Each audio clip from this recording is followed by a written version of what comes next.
I saw Rue, I saw Jules, and I'm here.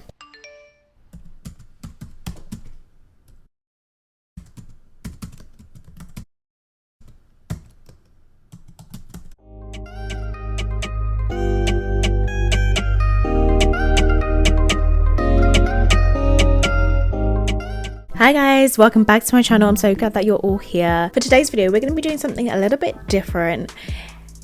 It's also something I kind of want to incorporate more into this channel. I want to do a lot more discussion videos this year because it's something I've always been interested in, but I've just never fully committed to like doing them on a regular basis. Yeah, I definitely want to sit down and discuss a bit more topics with you guys and delve deeper into some things. This whole concept is basically going to be around character analysis. I watch a lot of TV, a lot of film, a lot of series, and it's something I really love, especially as someone I think I find it hard to like connect to people in the real world, especially as a Pisces. So I'm always like connecting so deeply to people I see on TV, like characters I see. So that's kind of like where this whole idea came from. I want to like delve deeper into the characters that we see on the daily basis, the characters that we love, the characters that we hate, and especially because this is like a spiritual channel. Well, I have a particular kind of spiritual insight and I have an interest in like inner child wounds and healing and that type of realm of things. I want to offer that kind of analysis opposed to just talking about my opinions on characters in general. I feel like there's a lot of creators out there who do that already, and I want to kind of do it in a way where I'm kind of looking a bit deeper into why they behave the way they do. That's the idea anyway of today's video. I want to put a couple of disclaimers here because I'm not a psychologist. I've done psychology at A-level grade. Did I? Yeah, I did. I really had to debate. I was like, wait, did I? Yeah, I did. I've done psychology at an A-level grade, and I've done sociology at a what is the word? At an undergraduate level. So that's kind of my credentials and where they stop. So I guess that's kind of like telling you guys how much you can trust my opinion if you would like. So I'm incorporating in these videos basically my personal experiences and research because I love to research people. I love like human development, psychology, sociology, our personality types, all these different things.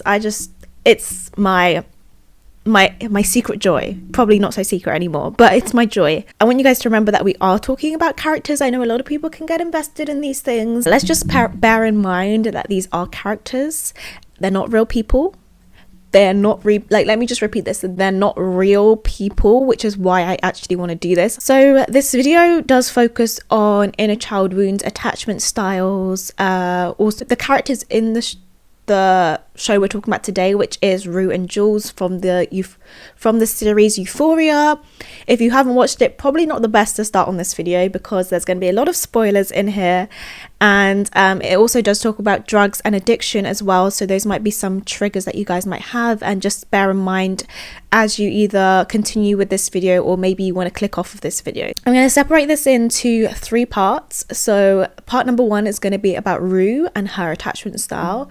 Part number 2 is going to be about Jules and her attachment style, and then part number 3 is going to be about both of them together. So basically the analysis of them as a couple. So yeah, let's get straight into it. I hope you enjoy it. If you do, I'm going to do the little YouTube thing, and please give this video a thumbs up if you enjoy it. If you are new here and want to see more from me, I post mostly spiritual and lifestyle content.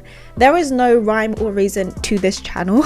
So if you want to get something new basically every single week, then subscribe, join the family, join the gang, join the community. I'm also open for personal readings. I do tarot readings. If you guys are interested in that, there's also a link in the description box. Thank you so much.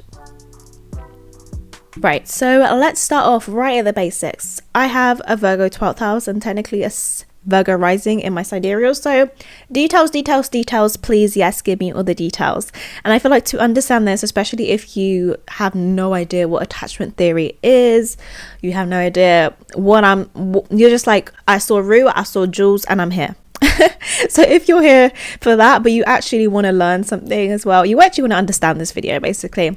We're going to start off with attachment theory because it is a psychological concept, a concept in the realm of psychology. So yeah, I feel like to understand things, we actually need to start from the definition, because the way we define things changes the way we perceive things, changes the way we conceptualize things, right?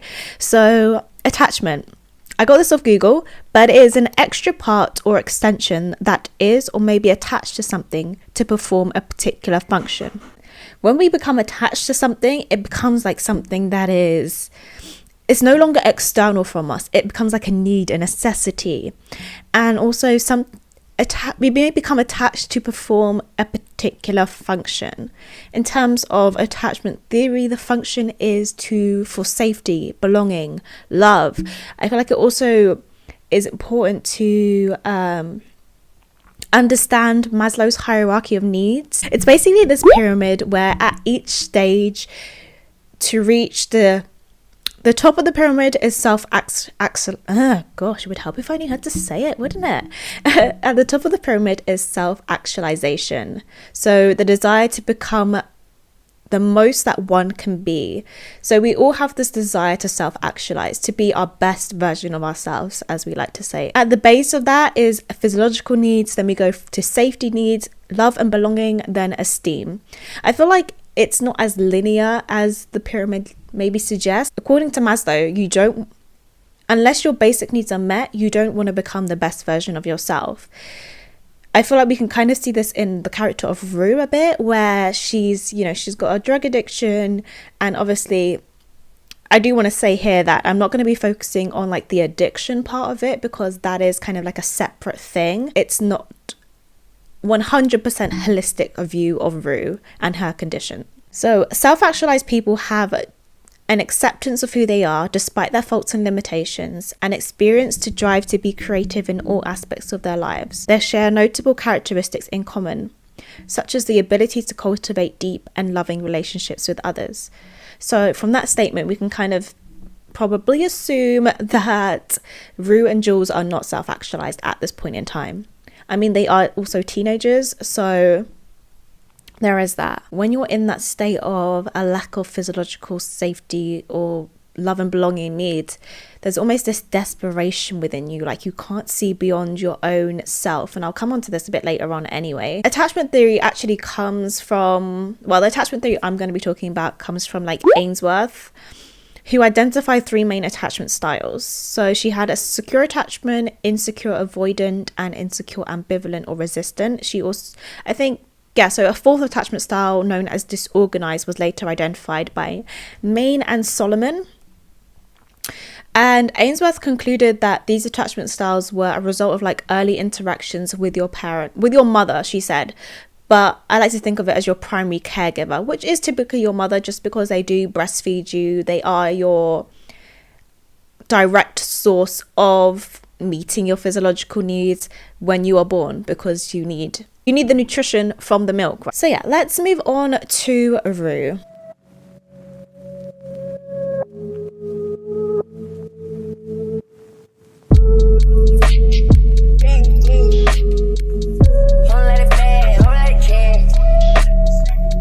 I'm 17, you fucking creep sentence. And no, I want to stay clean.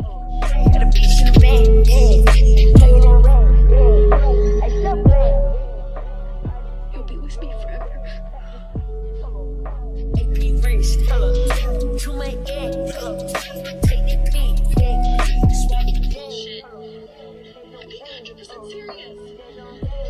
So Rue is a 70-year-old drug addict. Like I said before, I'm going to avoid talking too much about her addiction, because this is more so about her attachment style. It's more so about her childhood in a way, and how that's impacting the way she navigates her relationship with Jules. My analysis of Rue is that she has an anxious, preoccupied attachment style.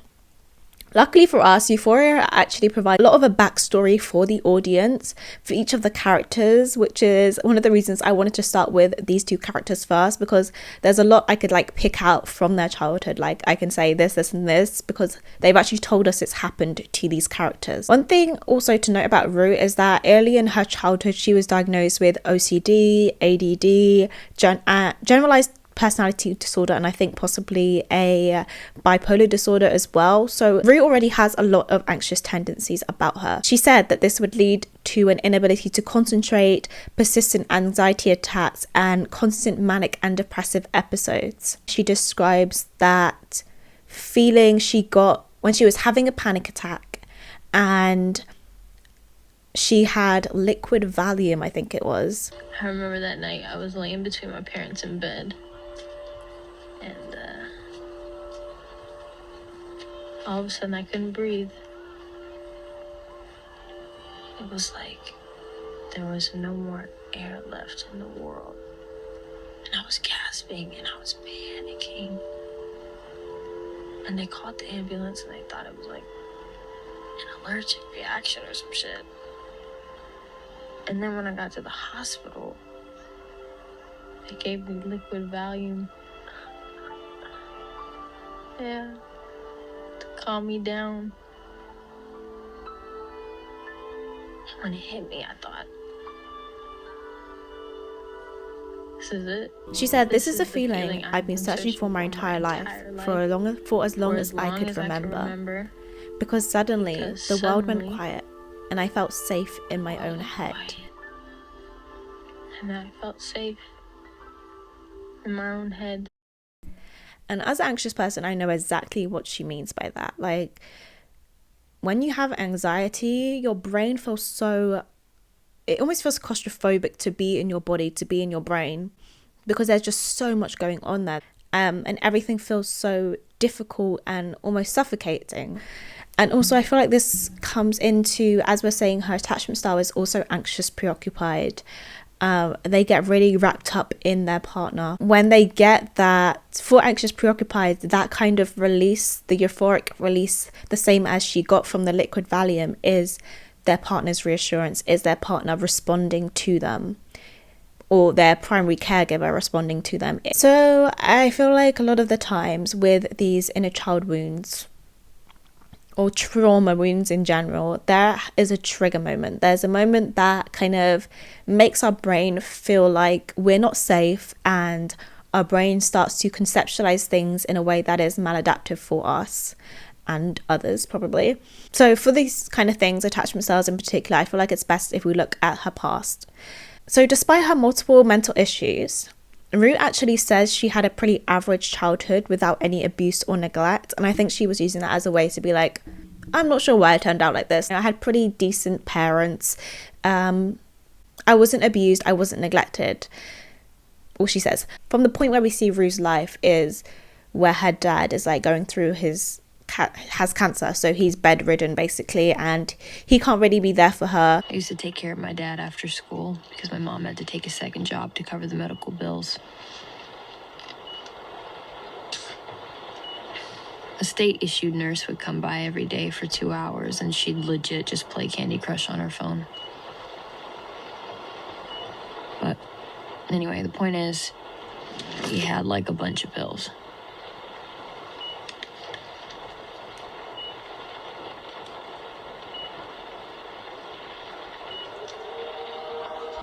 There is a neglect there because he can't be there for her emotionally, he can't be there for her physically. So yeah, for me, I think her trigger anyway for this attachment wound is her father's death. Because anxiety is about the unknown. It's about the lack of control and feeling out of control. And I feel like her safety needs were not being met if we look back at that Maslow hierarchy of needs. When her dad was going through that cancer, she kind of like took on the role as caretaker.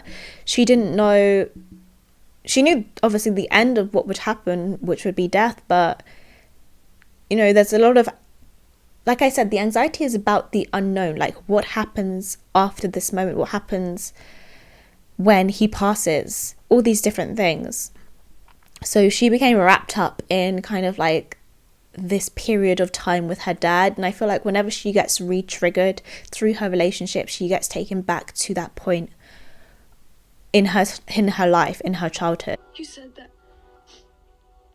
memories exist outside of time and have no beginning or end. You said as long as I live, you'll be with me forever.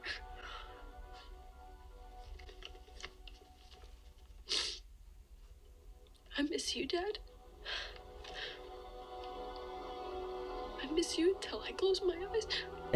And that happens to a lot of people with these attachment styles. When we get re-triggered, like we're taking right back to that triggering moment, basically. So I feel like the anxious preoccupied is usually seen as the fixer, the people pleasers. They don't enjoy conflict. They don't want conflict to exist in their relationships, which no one does. But also they fear it to a point where they almost avoid it. They don't want to talk about it. They don't want to bring up the problem. It was weird, but we don't have to talk about it. Talk about what? Nothing.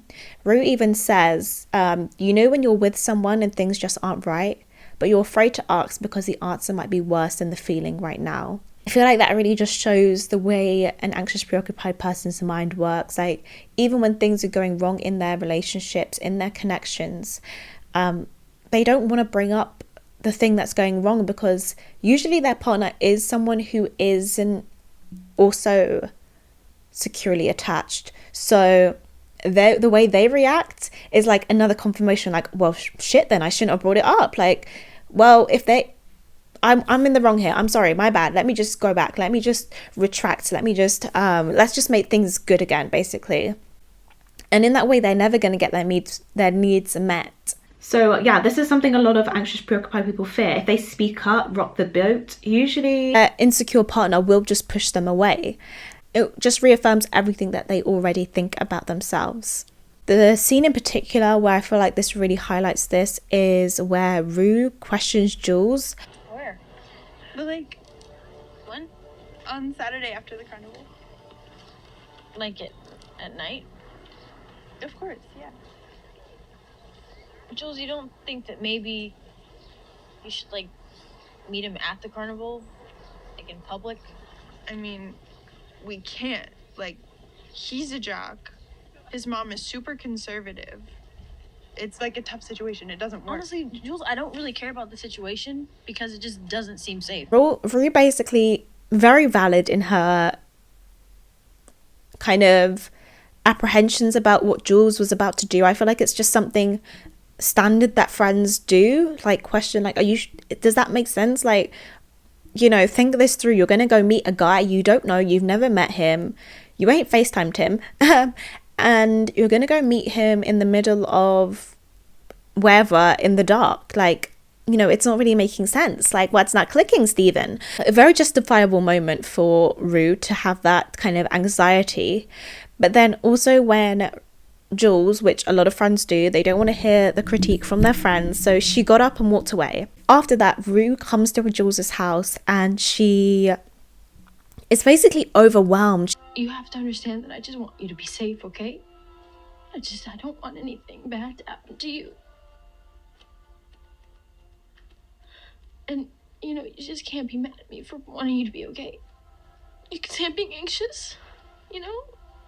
Just, it hurts my heart too much. You can just tell from her demeanor how anxious she is and how overwhelmed she is that basically her speaking up, Jules walks away from her. In short, Rue feels rejected, so she reaches out. She's the one who goes to Jules. She's the one who tries to fix things, even though she's very valid in her worries about Jules's behavior. And I feel like a securely attached person wouldn't be in that state just from their friend walking away in that moment. They'd probably just be like, oh, it's fine, let me leave her for a few days, let me just talk to her again, or whatever. Like, they wouldn't be that worked up just from that reaction from their friend.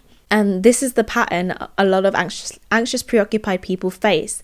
They state their mind, they, you know, tell someone how they feel, they tell them a problem, an issue that they're having, and then that insecure person who they've gone to, they've reacted in a way that kind of feels like rejection to them. And then they just instantly need to reach out. They need to fix it straight away. They can't wait because that just works in their mind. Their body's like, okay, let me fight for this. Let me do anything I can to get a response from this person because that response means that this person still loves me, that I'm still going to get my needs met, my safety needs met from this person. Even that gasp of air that she does when Jules hugs her. And I feel like it's so significant in the way that it really shows the physical pressures that this attachment style can have on people.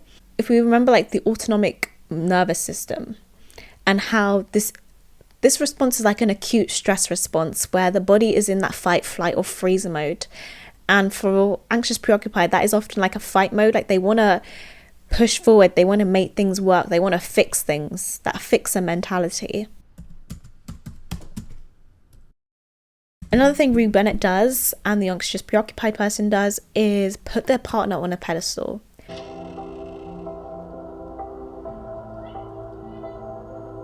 Wow. You look amazing. Like, yes, typically we think highly of our romantic partners, but the insecure attached person also has low self-esteem. So their love for their partner isn't balanced with the love for themselves. And there's a moment where it's a little bit insignificant because it is like a teenage romance, and she invites Jules out. No, she invites Jules round even, and she's kind of like fumbling over her words. And at the end of it, when Jules walks away or rides away even, she's like, oh, I'm such a loser. Like she's really hard on herself over things that are so silly. And I know a lot of us do this anyway when we're infatuated with someone or when we love someone. We really beat ourselves up over silly fumbling of words and stuff like that. It is not that significant, but I did want to mention it as another point. Also, the like Rue adores Jules. She adores her straight from the beginning. She says she's basically the most wonderful fucking person in the planet, on the planet.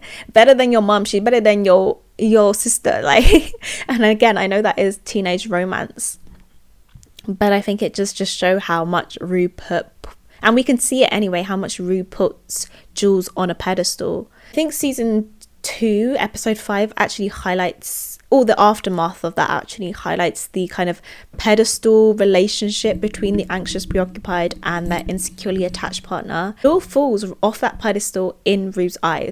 You're dead to me, Jules. I don't believe you. You and me, we're fucking done. There's nothing fucking there anymore. At that moment, because I think Jules is the one who tells her mum that she's been taking drugs again. So it's like almost that hatred she felt overwrote any feelings of infatuation or love she had for Jules, because she can't even forgive her for it. Even though she knows she did the right thing, and she can forgive Elliot for it, weirdly enough, but she can't forgive the person who she's meant to be in love with. It's funny how I used to think we were meant for each other. That feels like a lifetime ago.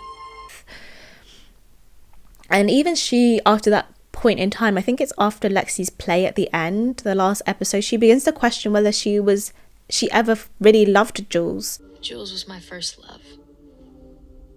I'd like to remember it that way. I don't know if that's actually true though. I think I was high for too much of it. Which I feel like is a really kind of quick switch in terms of the intensity of their connection. But it kind of highlights how in those situations, in those relationships with the anxious preoccupied and the anxious avoidant, like they begin just as quickly as they end. Like the ending can be just as explosive, and usually is just as explosive as the beginning of the relationship. And finally, this all comes back down to abandonment wounds for the anxious preoccupied. They are scared, they fear abandonment. Like her dad, Rue doesn't want to lose anyone else she loves. The only person she doesn't care about losing is basically herself. We can see this in the scene with her and Elliot, where Elliot's like, what's a bigger feeling than love?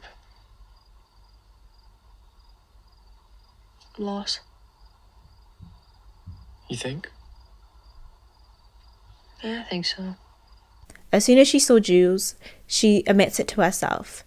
She was immediately afraid to lose her. I don't know, maybe that's what it was, right? Like, as soon as I saw her, I was just immediately afraid to lose her. And that's what happens to anxious preoccupied people with anxious preoccupied attachment styles. All they can think about is the point where they're going to lose that partner. They can't even enjoy their time that they have with them. And I feel like, again, Nate reaffirms this for her, but this happens in season 1. That's probably why you're spending all your time with someone who's gonna leave you and won't even remember who the fuck you are in 10 years.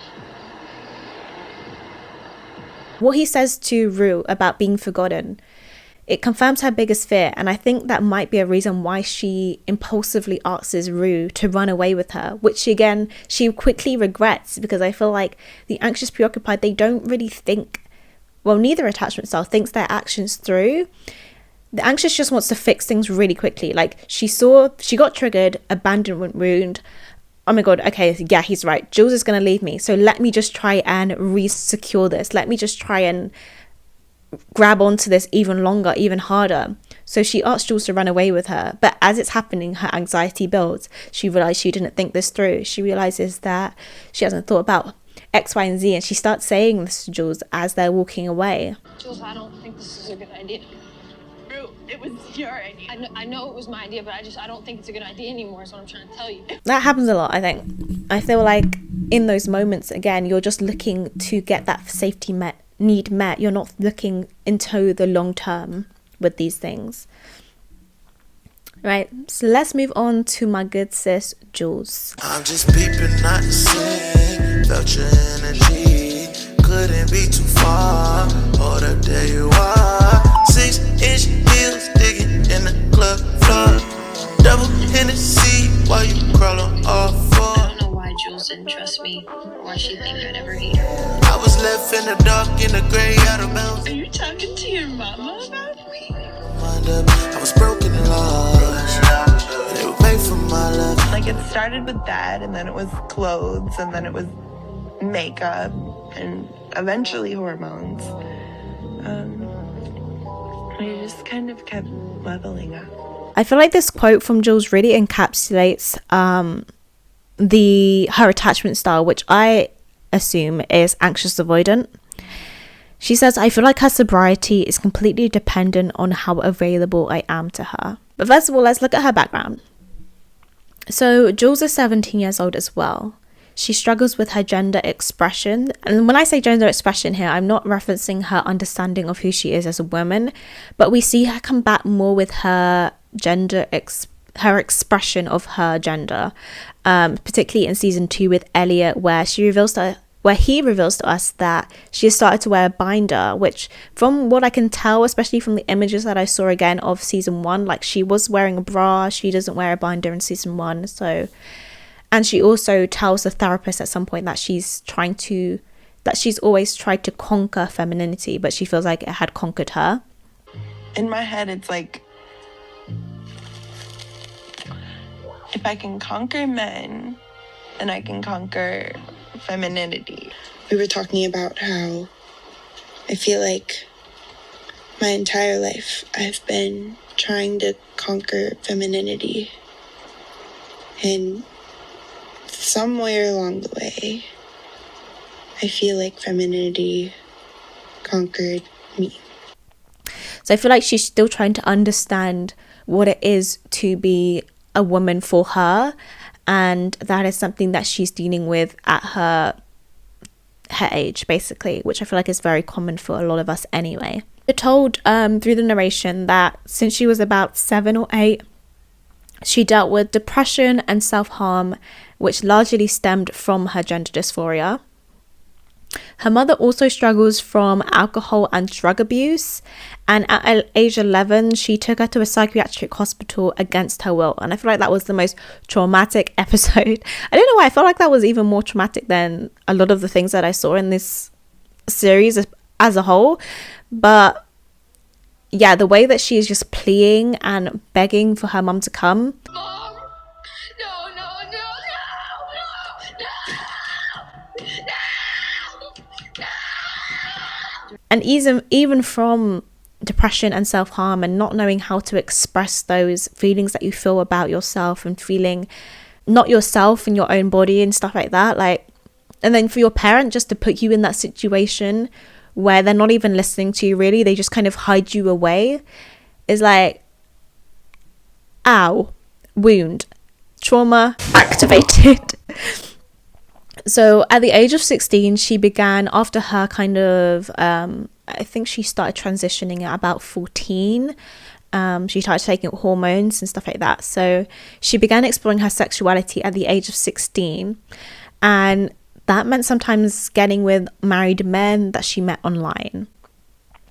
We see a lot in season 1 how she's using like apps and stuff like that to meet up with people, sometimes getting herself in dangerous or inappropriate situations.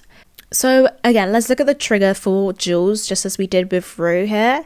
And we have to go back to that moment that I described that I personally found quite traumatic. I think it was that lack of support for her gender identity, struggles in her youth, and combined with her mother's drug and alcohol problems. Again, Jules' emotional needs were not being met by her primary caregiver, her mother.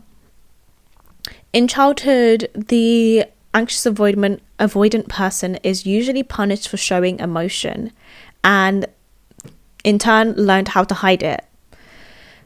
And I think that traumatic experience at the psychiatric ward, within the psychiatric ward, where basically she's looking, okay, I don't want to say she's crying out for attention because that's not really what was happening here, but she was having these really dark and deep feelings and emotions with that depression, with the self-harm, and opposed to someone coming and being like, I understand you, or it's okay, let's get through this together, let's go see a therapist together, let's go do this X, Y, and Z. It's like the person who you want the love from the most, who you want to understand you the most, which is your parents, basically just put you somewhere where you feel unsafe, where you feel locked away, where you feel hidden, you feel unheard. Right, we can see what's happening here.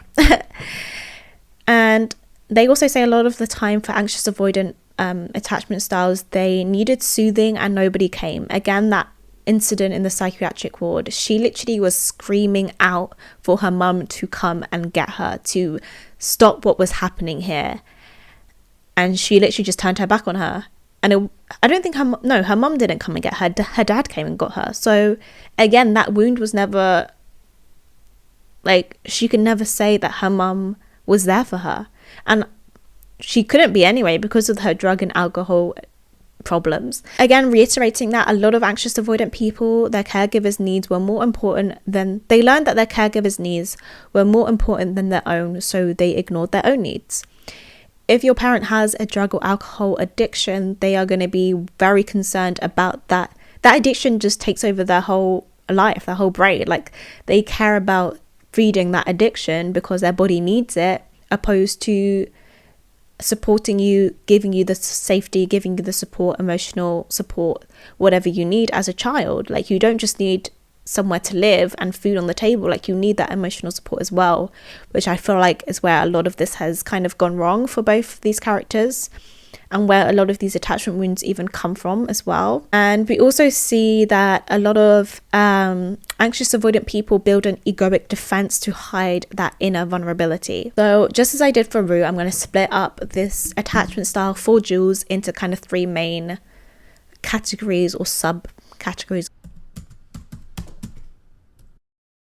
So, being emotionally unavailable. The anxious avoidant person learns to ignore their own needs. So if they want love, it's like, okay, but I don't need love because love isn't safe. People aren't safe. Let me just get I think for Jules, a lot of this comes down to like getting her sexual needs met opposed to getting her emotional needs met. And even like I'm going to say here that it was a bit harder to find evidence for Jules just because she isn't the main character and there's a little bit less about her that we know. We don't know as much about her as I feel like we know about Rue, at least. And according to Donella, I think you say her name, Davi, one of Euphoria's makeup artists, Jules' makeup looks are actually meant to convey her true emotions. It's like Jules as a character we don't really always know what she's thinking. I feel like in season 1 we kind of didn't even know if she liked Rue in that way until the point with her therapist, or in season 2 where we can see that no, she actually does love Rue. And I think we couldn't really see that in season 1. And a lot of the time in season 1 she did have these kind of makeup looks going on here. And I didn't even at the time, I feel like I need to go back and watch it and actually properly see what she was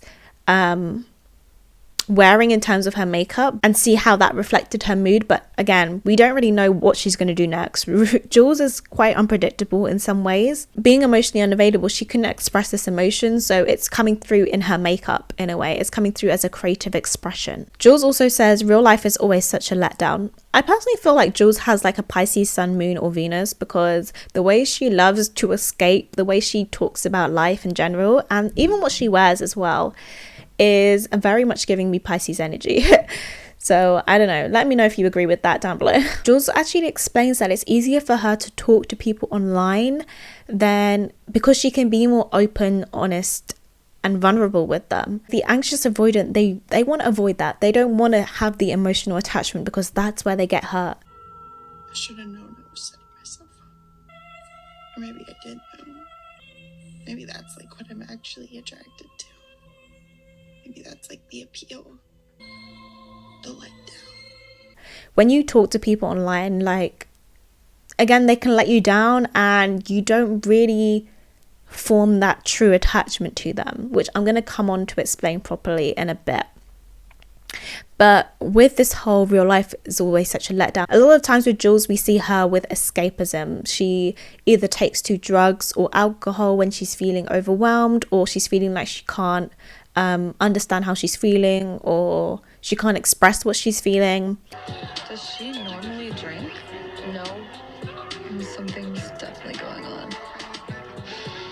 And Jules also runs away without Rue at the end. Like, she commits to running away.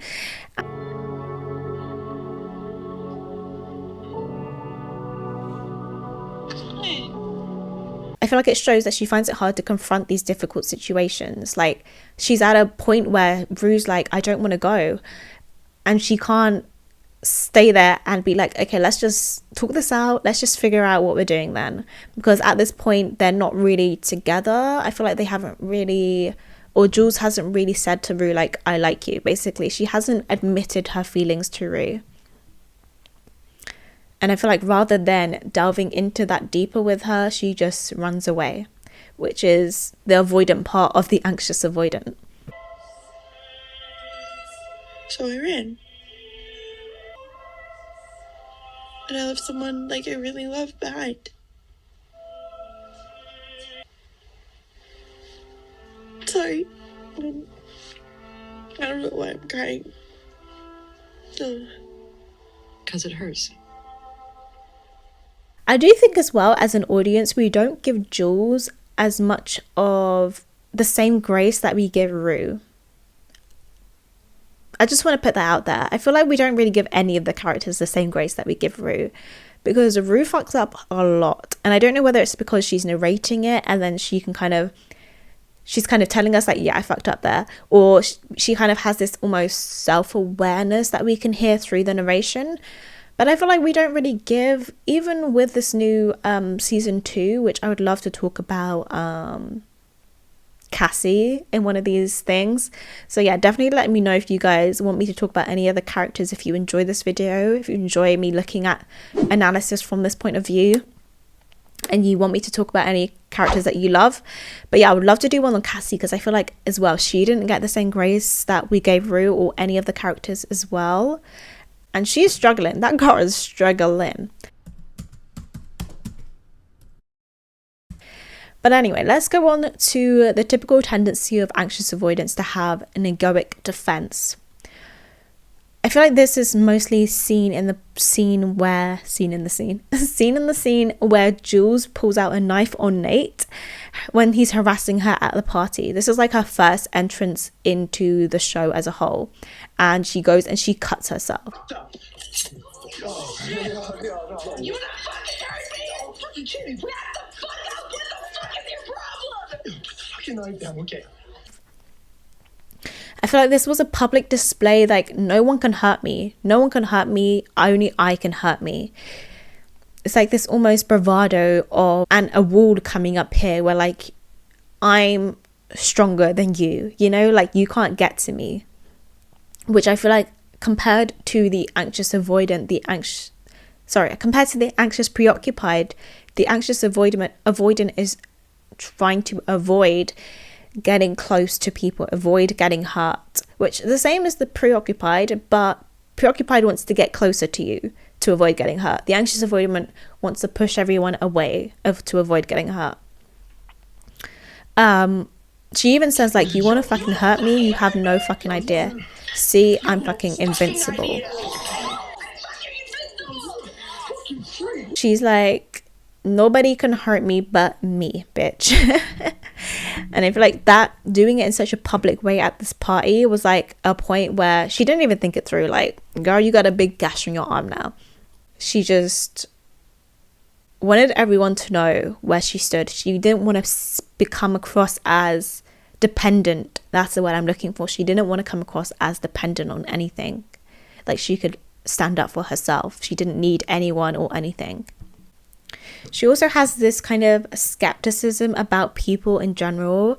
It was difficult for me to find I feel like this is incorporated in her whole personality, in her personality as a whole, but it was a bit difficult for me to find like a specific moment for this. We see like a flashback scene of her talking to her dad, and her dad is telling her how her mum is being clean for several months and she wants to make amends with her. Jules doesn't take well to this, and she reminds him like she's allowed to be skeptical, which is perfectly valid, but I also do think that Jules has a skeptical nature about her, which probably seems a bit counterintuitive because she trusts this stranger that she met online, that Tyler character, which was a fake character, but Tyler.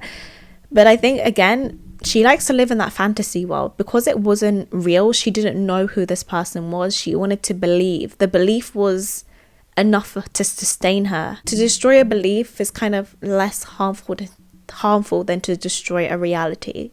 Like she says, reality is always such a letdown. And again, we round it all back up with anxious avoidant coming down to that abandonment wound. Like her mother, she fears she will be abandoned in her time of need. In the therapist scene, she tells us of this nightmare that she has where Rue overdoses and she can't open the door. Just had this like really bad nightmare about living in New York City with Rue. Rue! Rue! Rue! Come on! Rue!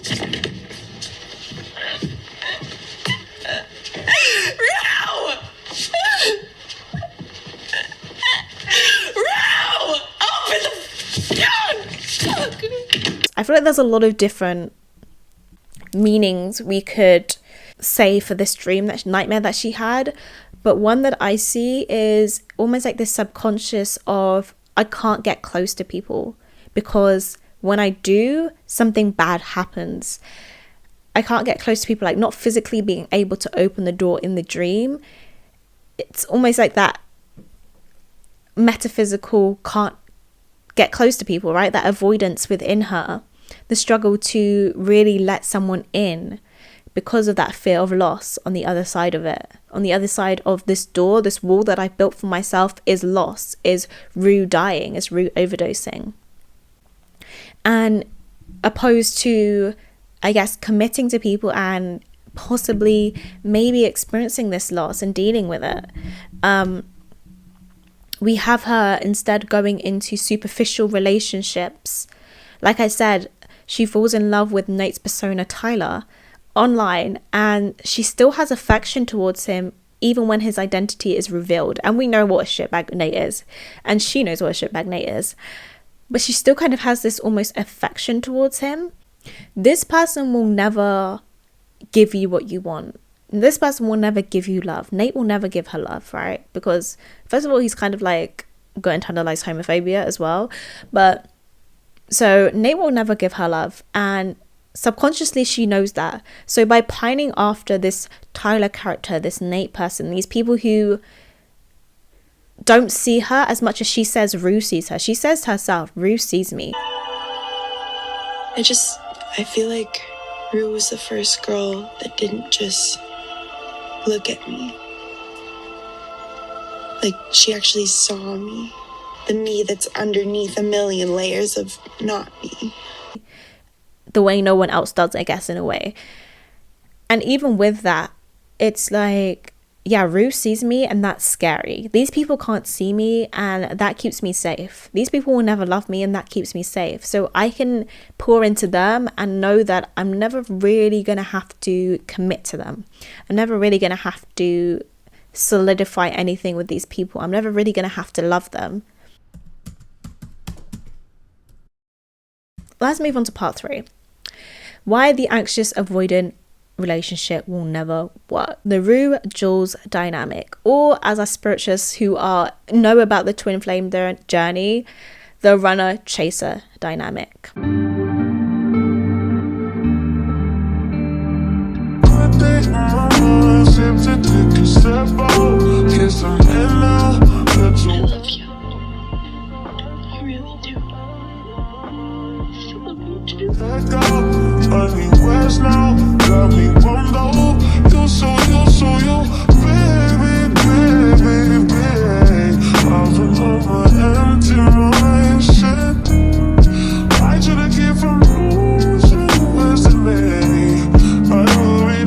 It's funny how I used to think we were meant for each other.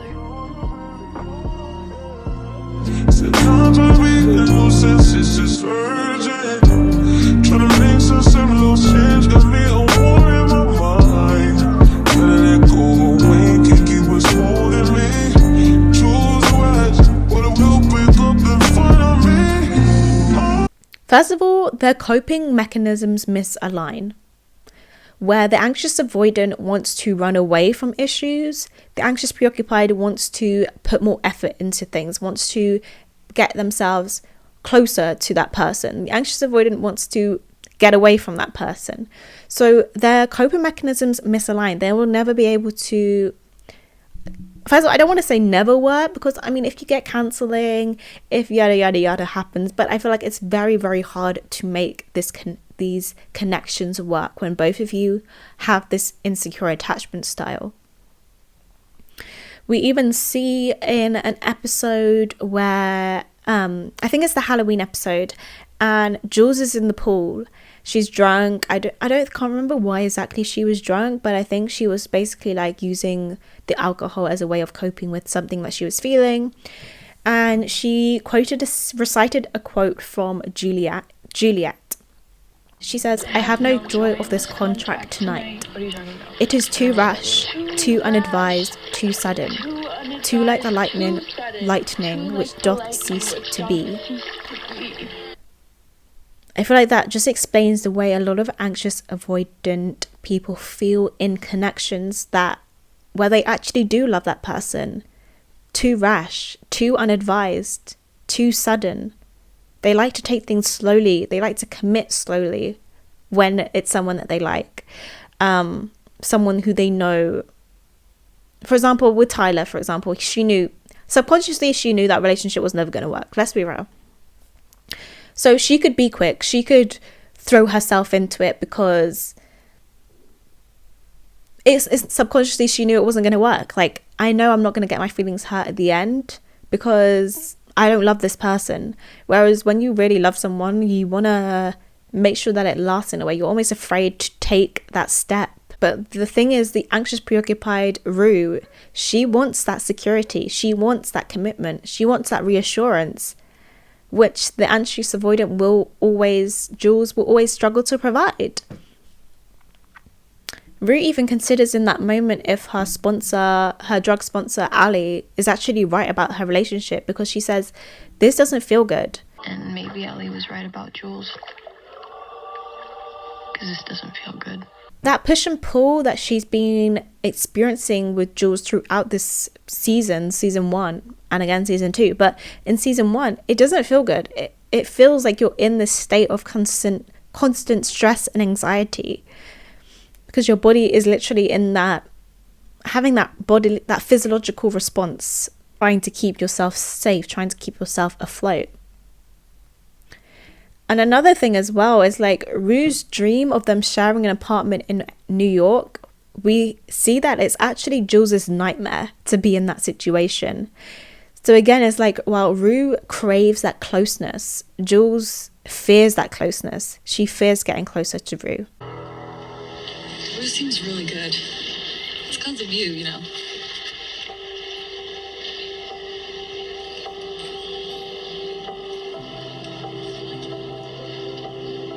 I'm gonna go to the bathroom. Okay. And last but not least, their fears are always greater than their love. In an anxious avoidant, anxious preoccupied relationship, within a RUE-JULES dynamic, shall we call it, they see each other as projections of themselves, their own fears and anxieties. Ultimately, they can never truly see each other. The only reason I would say, okay, let me rephrase that. Why these people in general are always drawn to each other is because people in our life are mirrors.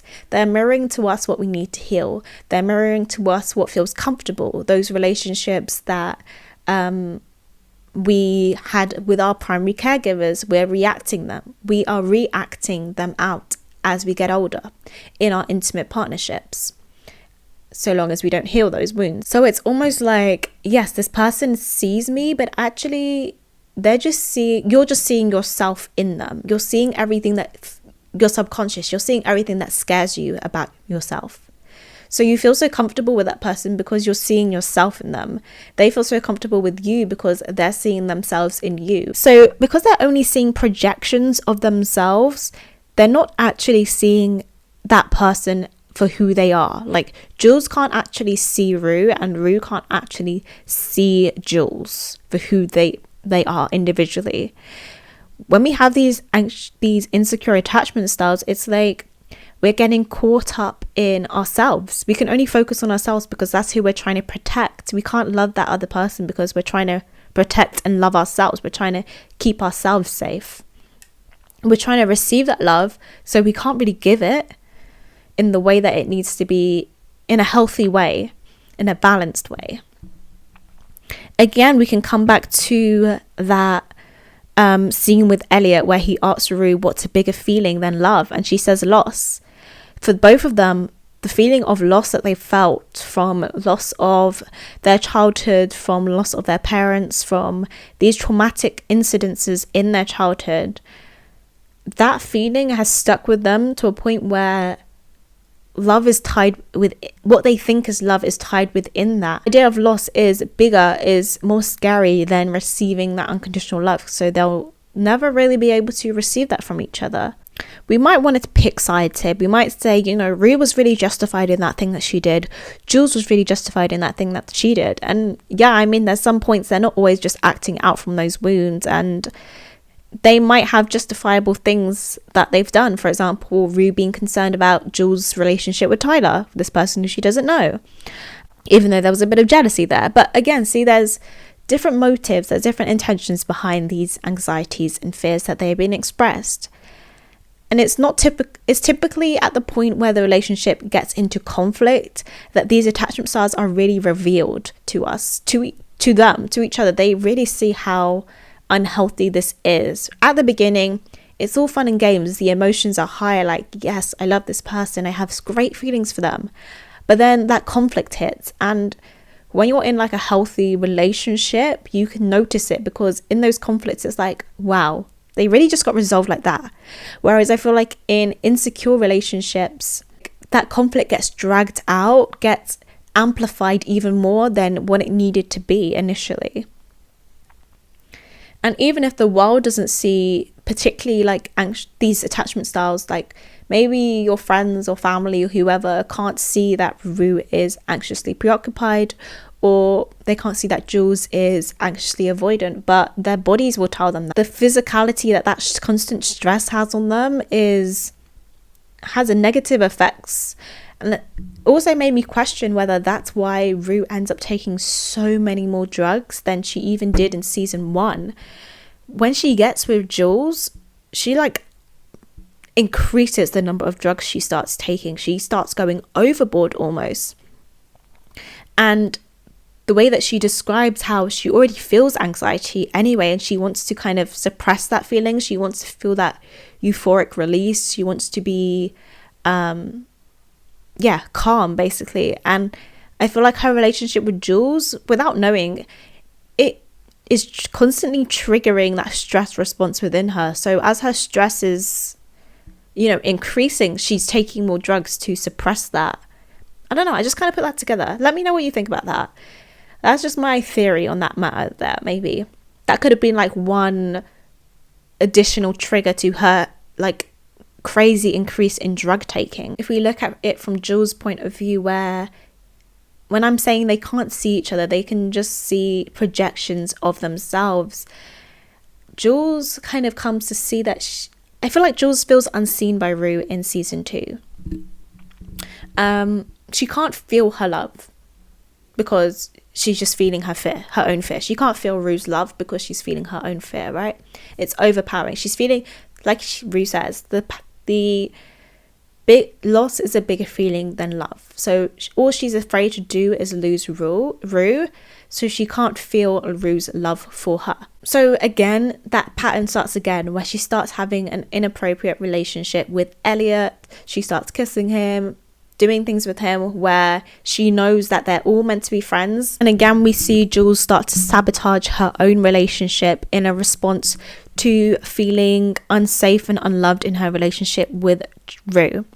And yeah, as we can see, that cycle happening all over again, which happens a lot in these connections, and why I say the anxious avoidant and anxious preoccupied will never work. So guys, that is the end of today's video. If you enjoyed it, please give it a thumbs up. Let me know, please comment down below what you thought of this concept. If you want me to do any more character analysis and which character you would love to see me do analysis of, let me know your own opinions down below as well, because I love to read them. If you are new here and want to see more from me, I post mostly spiritual and lifestyle content, and you can subscribe down below. And yeah, I will see you all in my next one. Bye.